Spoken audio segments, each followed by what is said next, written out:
She dropped her keys onto the counter, humming that same tune she always did when she came back from him. Something French pretentious. I was sitting at the table waiting. The divorce papers were laid out neatly between us, like a loaded gun. "We need to finalize the divorce by Friday," I said, my voice disturbingly calm, too calm. So she could enjoy her newfound freedom, I suppose, her face frozen in disbelief. The color drained from her cheeks, like someone had pulled the plug. Her lips parted, but no words came out. Then the scream. "What are you talking about?" she yelled, her voice breaking. I didn't flinch. I just stared her down, eyes locked with the same ones that once swore we'd be forever. "You should sit down," I said, my voice steady.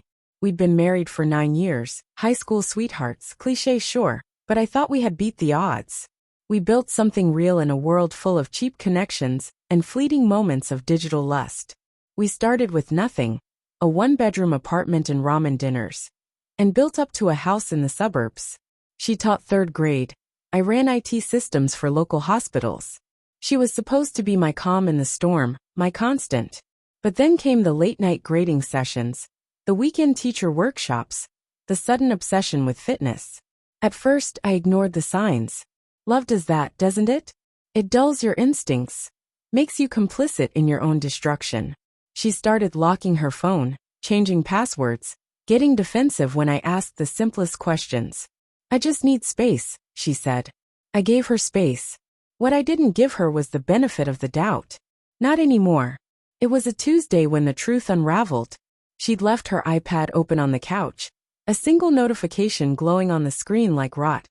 Asterisk, last night was amazing. Same time Thursday.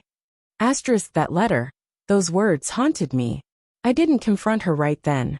Instead, I read every message, every photo, every whispered lie she typed with fingers that once brushed my cheek at night. The affair had been going on for 7 months.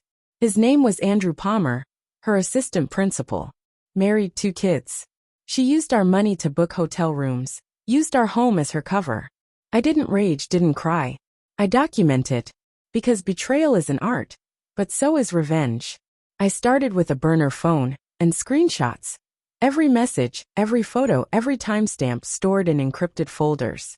Then I researched his wife Michelle Palmer, a pediatric nurse, choir soprano, very public on Facebook. I mailed her a USB drive anonymously. No note, no explanation. Just evidence. Let her draw her own conclusions. Next, I consulted a lawyer, quietly, strategically. I set up separate accounts, rerouted my paycheck, started the paperwork. Then, I placed a voice recorder in our bedroom, another in her car, a third in the home office. The recordings weren't pornographic, they were worse. Conversations, strategies, jokes about me, plans for after the dust settled. She never noticed my silence. She thought she was winning.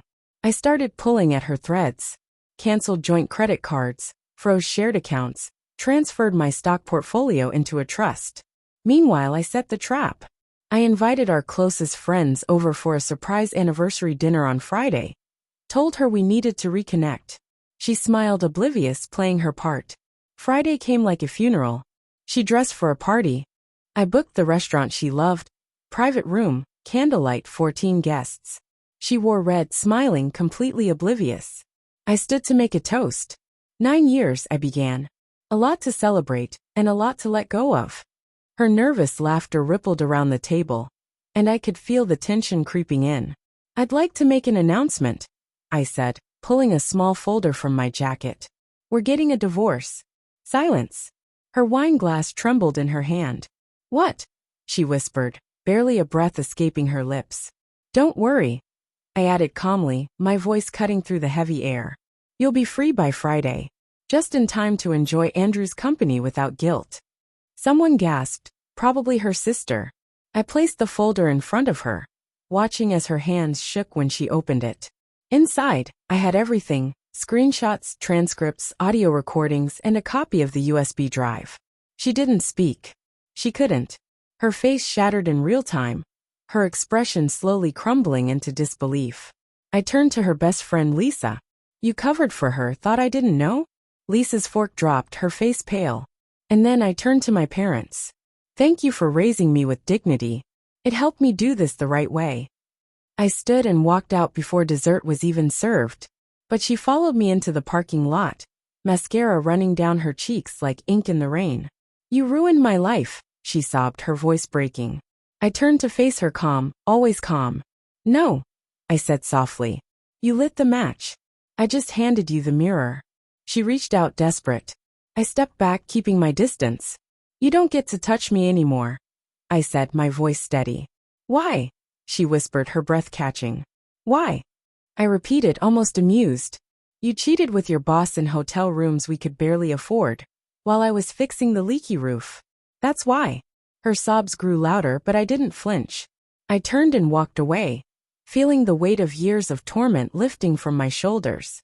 For the first time in a long time, I slept soundly that night. The silence no longer a wound. It was soothing. Her reputation was shattered. His marriage was over. My bank account was safe. But more than all that, I had reclaimed myself.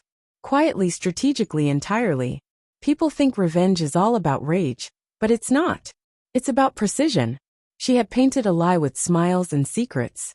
I signed it with truth. Betrayal is an art, but so is revenge.